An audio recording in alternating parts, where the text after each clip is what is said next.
Hello everyone. आज का हमारा सवाल है N2 and O2 are converted into mono anions N2 minus and O2 minus. यहाँ पे देखेंगे ये 100 नहीं होगा, ये थोड़ा सा मिस टाइपिंग है। N2 और O2 को कन्वर्ट कर लिया जाता है N2 माइनस में, मीन्स N2 आपका N2 माइनस में जा रहा है और O2 आपका O2 माइनस में जा रहा है। बताना which of the following statement is wrong. यहाँ पे चार ऑप्शन दिए गए, आपको बताना है कौन सा स्टेटमेंट इनमें से रॉन्ग है। पहला ऑप्शन है इन N2 the N bond weakens. अच्छा, अब यहाँ पे बॉन्ड जो है नाइट्रोजन का N2 में वो वीक हो रहा है, ये आपको देखना है। तो यदि हम N2 से N2 माइनस की बात करें तो देखो N2 से जब हम N2 माइनस जा रहे होंगे ना, तो यहाँ पे बॉन्ड ऑर्डर जो है N2 के केस में बॉन्ड ऑर्डर 3 आता है और N2 माइनस 1 के केस में बॉन्ड ऑर्डर 2.5 आता है, क्योंकि यहाँ 14 इलेक्ट्रॉन है। 14 इलेक्ट्रॉन के लिए बॉन्ड ऑर्डर 3 हो जाएगा, यहाँ 15 इलेक्ट्रॉन है, बॉन्ड ऑर्डर 2.5 हो जाएगा। और एक चीज आप ध्यान रखेंगे कि बॉन्ड ऑर्डर और बॉन्ड एनर्जी डायरेक्टली प्रोपोर्शनल होता है। जहां बॉन्ड एनर्जी ज्यादा होगा वहां बॉन्ड एनर्जी भी, सॉरी, जहां बॉन्ड ऑर्डर ज्यादा होगा वहां बॉन्ड एनर्जी ज्यादा होगा। तो यदि N2 से N2 माइनस बन रहा है तो बॉन्ड ऑर्डर तो डिक्रीज कर रहा है। बॉन्ड ऑर्डर यदि डिक्रीज कर रहा है तो ऐसे में बॉन्ड एनर्जी भी डिक्रीज करेगा, और यदि बॉन्ड एनर्जी डिक्रीज कर गया मीन्स बॉन्ड को तोड़ना आसान हो जाएगा। तो इसलिए पहला ऑप्शन है कि इन N2 the N bond weakens. तो N2 से जब N2 माइनस बनेगा तो ऐसे में बॉन्ड आपका वीक हो जाएगा। ये बात सही है। क्यों? क्योंकि बॉन्ड ऑर्डर कम हो रहा है, बॉन्ड एनर्जी कम हो गया, बॉन्ड एनर्जी कम हो गया तो बॉन्ड इजीली ब्रेक हो जाएगा। तो स्टेटमेंट वन ट्रू है। आपको बताना है रॉन्ग स्टेटमेंट इनमें से कौन सा होगा। ऑप्शन बी पे आते हैं इन O2 minus O bond length increases. O2 minus में यदि हम बात करें तो O2 से O2 माइनस बना।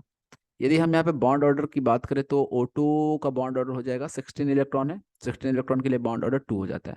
और O2 minus 1 17 electron, bond order 1.5।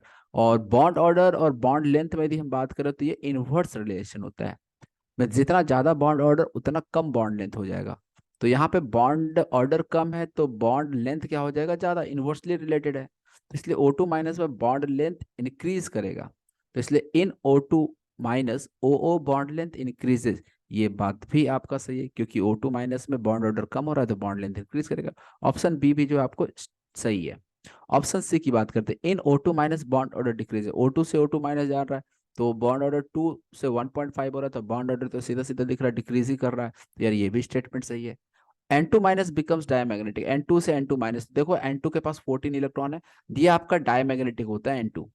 N2 से N2 माइनस, ये जो आपका है N2 ये आपका डायमैग्नेटिक होता है, जबकि N2 माइनस के पास 15 इलेक्ट्रॉन है और ये एक्चुअल में होता है पैरामैग्नेटिक है।